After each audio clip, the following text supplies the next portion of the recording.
costuma dizer, para mais esse encontro, né, que a gente chama de semanal, onde a gente vem aí dialogando a respeito da doutrina sagrada de Umbanda.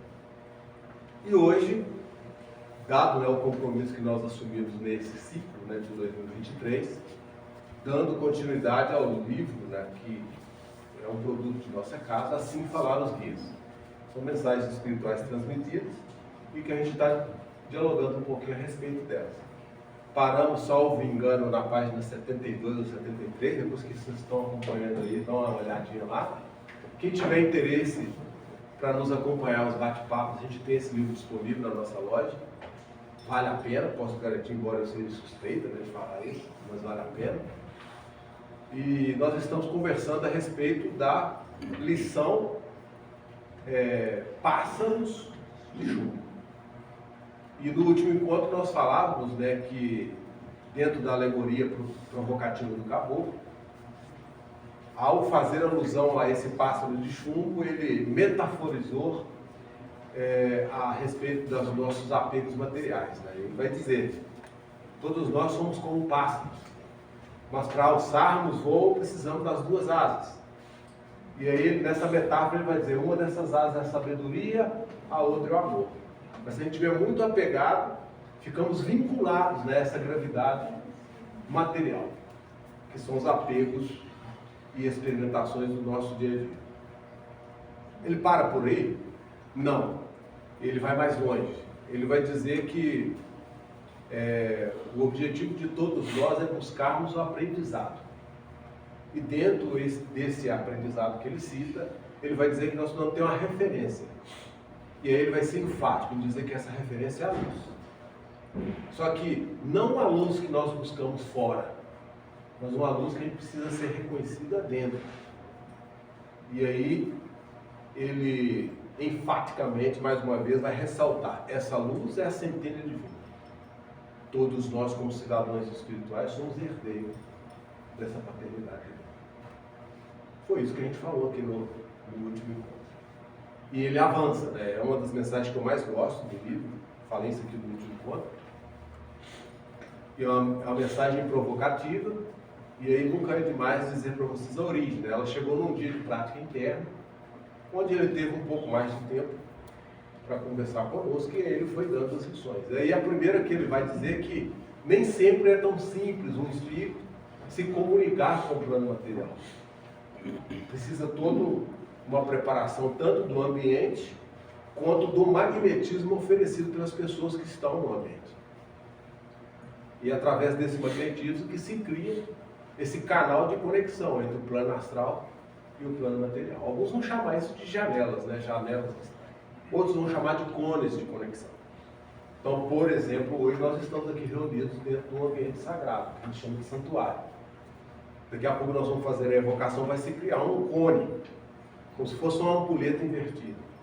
Então é uma passagem entre o mundo material e o plano espiritual. Só que para ser criado esse canal, eles precisam do nosso magnetismo humano. E esse magnetismo humano, ele é desprendido de que forma? Através de nossa fé. Então a gente acredita, vai montando uma somatória de energia. Essa somatória a gente chama de egrégora. E ela se dá a partir de quê? Da forma do pensamento de cada um de nós. Então todos nós que chegamos aqui, nos reunimos no ambiente como estamos aqui, temos o nosso pragmatismo, né, individual. E olharmos, né, do ponto de referência, que é o nosso altar, nós vamos nos conectar com o sagrado. Embora pareça paradoxal isso.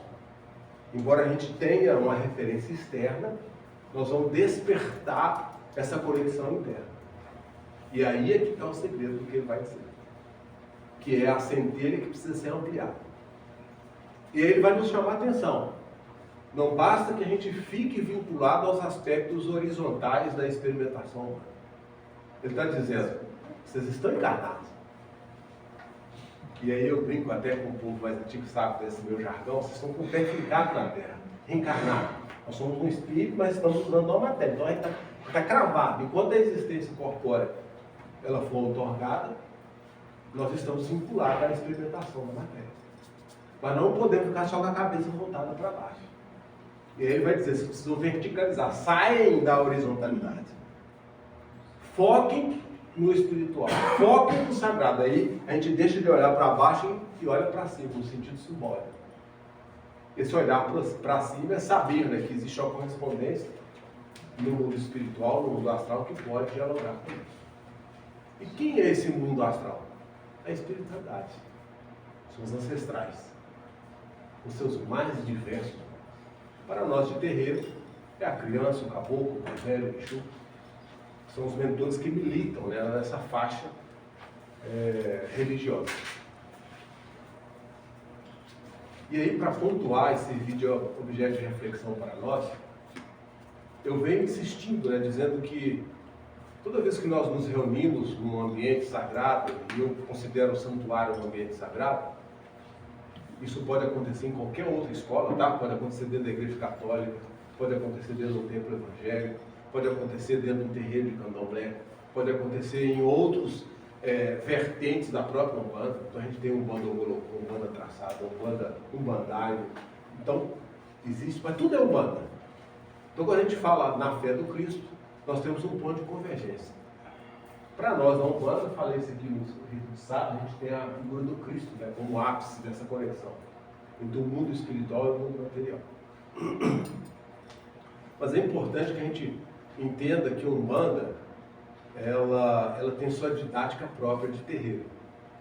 Eu falava aqui, parece que há 2 ou 3 anos atrás, sobre as terapias, né? Então aí eu citei 3 que engloba todas as outras. 3 terapias. A terapia preditiva, preventiva e curativa. Essas 3 terapias, elas abarcam todas as outras. Então vamos imaginar um banho de erva. É uma terapia curativa, como pode ser preventiva. O uso das defumações pode ser uma terapia preventiva, curativa e para nós é até preditiva. Os incensos vão mostrando exatamente nesse momento, em cima do nosso pedido. E dentro dessas modalidades de terapia, a gente não pode deixar, né, segundo plano, o aspecto da convergência. Eu não fico, nenhum de nós, em nossa casa, temos a preocupação de ficar perguntando para vocês de onde vocês procedem, de onde vocês vêm, não. Mas por que a gente sabe que isso é importante? A convergência, ainda que seja furtiva e individual, num complexo coletivo, ela permite, né, que a gente no terreiro possa, independente das nossas personalidades, dessa diversidade, né, cada um de nós somos seres diferentes, a gente possa se convergir no objetivo comum, que é o sagrado. E aí eu vou encerrar para o objeto de reflexão de vocês. Quando eu iniciei aqui o bate-papo da noite dizendo que o sagrado que nós estamos em busca, ele não está fora. Embora a gente possa ter os dinamizadores fora. E eu citei um aqui, o exemplo do altar. Você olha para o altar, desperta algo místico em nós. A referência é fora, mas a gente precisa despertar o que temos dentro. Então até isso a gente se converge. Porque na nossa individualidade em buscar esse sagrado internamente, nós estamos convergindo para um ponto de referência. E quando eu afirmo aqui que esse sagrado não está fora, e a alusão do caboclo no início da fala era as 2 asas do pássaro, nós precisamos entender que nós temos princípios de sabedoria e princípios de amor. O que compete a nós é fazer com que essas penas cresçam, tá? Cresçam ao ponto de nos permitir alcançar amor. Esse é o sagrado, que na condição humana precisamos labutar, trabalhar diuturnamente. Porque não se alcança a sabedoria sem combater a ignorância. Vou repetir de novo. Não se alcança a sabedoria sem combater a ignorância. Não se alcança o amor sem lapidar o coração do ódio. Não se impulsiona num processo evolutivo contínuo de construção se você não sair da inércia. Então, onde que fazemos a convergência daquilo que nos induz externamente ao âmbito interno? Quando nós fazemos essa conexão e compreendemos que ainda, diante de todas as vicissitudes materiais que passamos na condição humana, nós somos seres espirituais. E somos herdeiros. dentro dos princípios cósmicos, dessa sabedoria e desse amor que eu acabei aqui de referir. É essa reflexão que eu queria que vocês fizessem. Toda vez que nós nos reunimos aqui, o nosso desafio é ampliar essa conexão. E aí, vocês que já estão nos acompanhando há mais tempo, vão se lembrar que eu falo da importância do mergulho interno. O simbolismo é forte. O que é o mergulho interno? É você sair da sua periferia e voltar-se para dentro de si mesmo. Para justamente conseguir se auscultar ao ponto de você se conectar. E conectar com o quê? Com esses princípios sagrados. Aqui a gente está chamando alegoricamente, embora seja uma verdade não tão aí aclarada, né, por muitos ambientes, nós somos os atributos. E agora eu fecho, prestem atenção. Eu falei aqui no último encontro. Todo mundo quer viver uma vida boa, mas sem esforço. Não é assim? Não. Nós podemos sim alcançar uma vida boa, mas com esforço. E aí nós vamos transformar, olha, isso é essencial que eu vou falar para vocês agora. Nós vamos transformar potenciais. Porque se todos nós somos herdeiros da divindade, nós temos potenciais. Vocês concordam? Temos potenciais. Só que quando esses potenciais são trabalhados, eles se tornam objetivamente virtudes na condição humana. Ou, por similaridade, capacidade. Capacidade. Então, os potenciais que herdamos da divindade precisam ser trabalhados internamente para que a gente possa externar as nossas virtualidades espirituais, ao ponto da gente ser capaz de enfrentar os dilemas da vida corpórea. É isso.